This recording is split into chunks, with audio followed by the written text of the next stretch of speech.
तो hello friends, welcome back to our channel GS biology classes. तो आज की इस वीडियो में आपको बताऊंगा फीमेल रिप्रोडक्टिव सिस्टम के बारे में। फीमेल रिप्रोडक्टिव सिस्टम के बारे में जो आपके एग्जाम में टोटल 5 मार्क्स के आते हैं, टोटल के टोटल 5 मार्क्स से आते हैं। तो चलिए चालू करते हैं आज की वीडियो। तो देखिए, ये है हमारा फीमेल रिप्रोडक्टिव सिस्टम का फिगर। तो इसमें क्या होता है, तो इसको हम कहते हैं अंडाशय।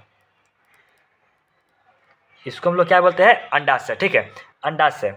और अंडाशय में क्या होता है, तो अंडाशय में अंड का निर्माण होता है। ठीक है, अंडाशय में जो है वो अंड का निर्माण होता है। और एक स्त्री अपने पूरे जीवन काल में 420 से लेकर 450 और कहीं कहीं आपको 500 भी, ठीक है, 500 अंडे उत्पन्न करती है, यानी कि 500 अंडे को बनाती है। ठीक है, एक स्त्री अपने पूरे जीवन काल में कितने अंडे बनाती है, तो 420 से लेकर 450 और कहीं कहीं आपको 500 भी दे देगा। ठीक है, तो ये ध्यान दीजिएगा।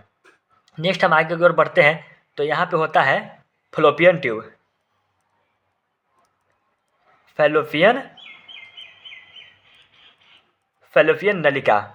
ठीक है, फैलोपियन नलिका। तो इसमें क्या होता है, तो फैलोपियन नलिका में जो होती है, जो अब अंडाणु बनते हैं, तो निषेचन की प्रक्रिया जो होती है, निषेचन की प्रक्रिया यहीं पे होती है। ठीक है, निषेचन की प्रक्रिया जो होती है यहीं पे होती है। फैलोपियन नलिका में अंडाणु और शुक्राणु का निषेचन यहाँ पे होता है। और ये जो है अंडाणु यहाँ से यहाँ तक जाने में 12 से 14 दिन लगाते हैं। ठीक है, अंडाणु यहाँ से मतलब अंडाशय से निकलकर फैलोपियन ट्यूब में जाने में 12 से 14 दिन लगाते हैं। ठीक है, 12 से 14 दिन लगाते हैं। और नेक्स्ट की ओर बढ़ते हैं। नेक्स्ट हमारा हो जाएगा, इसके नेक्स्ट में होता है हमको, इसके नेक्स्ट का हो, ठीक है, निषेचन की प्रक्रिया कहाँ पे होती है, फैलोपियन ट्यूब में होती है। और यहाँ पे जो 12 से 14वें दिन के बाद ये अंडे यहाँ तक पहुँचते हैं। ठीक है, नेक्स्ट हमारा होता है गर्भाशय। ठीक है, नेक्स्ट होता है गर्भाशय। नेक्स्ट होता है गर्भाशय, यूट्रस। नेक्स्ट होता है हमारा गर्भाशय, यूट्रस। इसमें क्या होता है, गर्भाशय जो होते हैं वो इसमें 3 परत होते हैं। ठीक है, गर्भाशय के 3 परत होते हैं। पहला होते हैं एंडोडर्मिक, ठीक है, सॉरी एंडोमेट्रियम। पहला होते हैं एंड्रोमेट्रियम, दूसरा होते हैं मायोमेट्रियम। ठीक है, दूसरा होता है मायोमेट्रियम। और तीसरा जो होते हैं उसको कहते हैं प्रीमेट्रियम।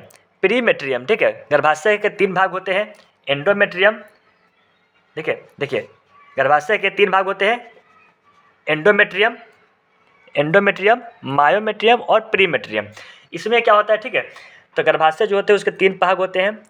अब नेक्स्ट हमारा होता है, देखिए, एक फैलोपियन ट्यूब इधर भी होता है और एक फैलोपियन ट्यूब इधर भी होता है। ठीक है, फैलोपियन ट्यूब एक इधर भी होता है।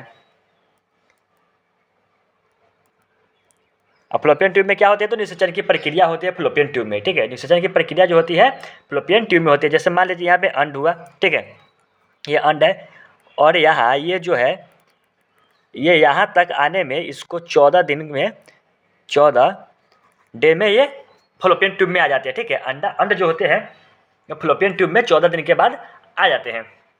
तो आप लोग समझ गए, 14 दिन के बाद फैलोपियन ट्यूब में ये आ जाते हैं। उसके बाद इसमें देखिए, उसके बाद इसमें होता है एक, ठीक है, यहाँ तक लो आप जान गए कि फैलोपियन ट्यूब में क्या होती है। तो फैलोपियन ट्यूब में जो होती है वो निषेचन की प्रक्रिया होती है। ठीक है, फैलोपियन ट्यूब में निषेचन की प्रक्रिया होती है और ये 14वें दिन ये अंडे जो होते हैं यहाँ से फैलोपियन ट्यूब में आ जाते हैं। उसके बाद एक होता है, इसमें एक होता है, जैसे स्त्रियों में जो होती है, एक होती है मध चक्र। ठीक है, मध चक्र, ऑस्ट्रस साइकिल, एक होती है मध चक्र। तो मध चक्र जो होती है वो मध चक्र किसमें होती है, तो जैसे देखिए मध चक्र जो इसमें आ जाएंगे शेर, ठीक है, शेर, चीता, बिल्ली, कुत्ता। ठीक है, शेर, चीता, बिल्ली, कुत्ता, यानी कि जितने भी जंतु होते हैं वो इसमें आ जाएंगे। और ये चक्र जो है, यह चक्र वो 20 से 24 दिनों तक चलता है। ठीक है, मध चक्र जो होता है वो 20 से 24 दिनों तक चलता है, ये ध्यान दीजिएगा। ठीक है, मध चक्र जो होता है वो 20 से 24 दिनों तक होता है। और एक होता है, इसी में एक होता है ऋतुस्राव चक्र। ठीक है, एक होता है ऋतुस्राव चक्र। ऋतुस्राव चक्र क्या होता है, इसको बोलते हैं हम लोग इंग्लिश में मेंस्ट्रुअल साइकिल बोलते हैं। ठीक है, ऋतुस्राव चक्र मेंस्ट्रुअल साइकिल बोलते हैं। ये मनुष्य में पाया जाता है, ठीक है। ये जो होते हैं वो मनुष्य में होते हैं, ठीक है। ये मेंस्ट्रुअल साइकिल जो होते हैं वो मनुष्य में होते हैं और ये चक्र 28 दिन तक चलती है, ठीक है। 28 दिनों तक चलती है। मतलब जो होती है ये 28 तक चलती है। सॉरी, ऋतुस्राव चक्र जो होती है वो 28 दिनों तक चलती है। ऋतुस्राव चक्र को मासिक चक्र भी कहते हैं, ठीक है। मासिक चक्र भी, ऋतुस्राव चक्र को क्या बोलते हैं? मासिक चक्र भी बोलते हैं ऋतुस्राव चक्र को, ठीक है। और ये जो पाए जाते हैं किसे पाए जाते हैं? मनुष्य, ठीक है, मनुष्य, चिंपैंजी, ठीक है, मनुष्य, चिंपैंजी और बंदर, ठीक है, मनुष्य, चिंपैंजी, बंदर, इसमें ये आते हैं। तो आप लोग समझ गए। पहला जो होते हैं ये अंडाशय जो होते हैं, तो अंडाशय में क्या होता है? तो अंड का निर्माण होते हैं, और 14वें दिन अंड फ्लोपियन ट्यूब तक पहुंचते हैं, ठीक है। 14वें दिन फ्लोपियन ट्यूब तक अणु मिलेगी तो निषेचन करेगी, नहीं तो ये गर्भाशय के दीवार में आकर चिपकती है। और मासिक चक्र के जैसे ये देखिए नेचुरल साइकिल, ठीक है। मासिक चक्र के दौरान ये जो है वो योनि से बाहर निकल जाती है, योनि से बाहर निकल जाती है। शुक्राणु मिलेगा तो निषेचन होगी और नहीं तो ये चिपकेगी और ऋतुस्राव चक्र के माध्यम से यानी पेट के माध्यम से ये बाहर निकलती है, ठीक। अब इसमें देखिए लड़कियों में जो होती है वो 11 से 13 वर्ष की आयु में ये परिपक्व हो जाते हैं, ठीक है। 11 से 13 वर्ष की आयु में ये हो जाते हैं। और एक्सेप्शन में कभी कभी किसी को 18 वर्ष भी होते हैं, जैसे कभी किसी को 18 वर्ष के बाद ही मेचुरल की प्रक्रिया होती है वह चलती है। तो देखिए इसमें एक पहला नंबर एक होता है, एक है किशोरावस्था, ठीक है। किशोरावस्था, तो किशोरावस्था जो होती है वो कब तक चलती है? किशोरावस्था जो होते हैं वो कब चालू होते हैं? तो ये जो चालू होते हैं 12 से 18 वर्ष। किशोरावस्था के अंतर्गत कौन कौन से आते हैं? 12 से 18 वर्ष के जितने भी बच्चे हैं वो किशोरावस्था अंतर्गत, ठीक है, किशोरावस्था के आते हैं। दूसरा है, एक होता है यहाँ देखिए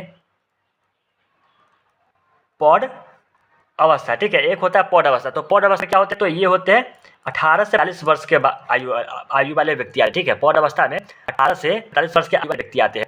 और एक होता है जिन अवस्था, ठीक है, जिन अवस्था। इसमें क्या होते हैं? तो 45 वर्ष से मृत्यु तक के, ठीक है, 45 वर्ष से मृत्यु तक के लोग आते हैं, 45 वर्ष से मृत्यु तक के लोग आते हैं। तो ये आपके एग्जाम के लिए बहुत ही इंपॉर्टेंट क्वेश्चन होंगे। तो इस वीडियो को आप ध्यान से देखे होंगे। मिलते हैं नेक्स्ट वीडियो में, तब तक के लिए थैंक यू।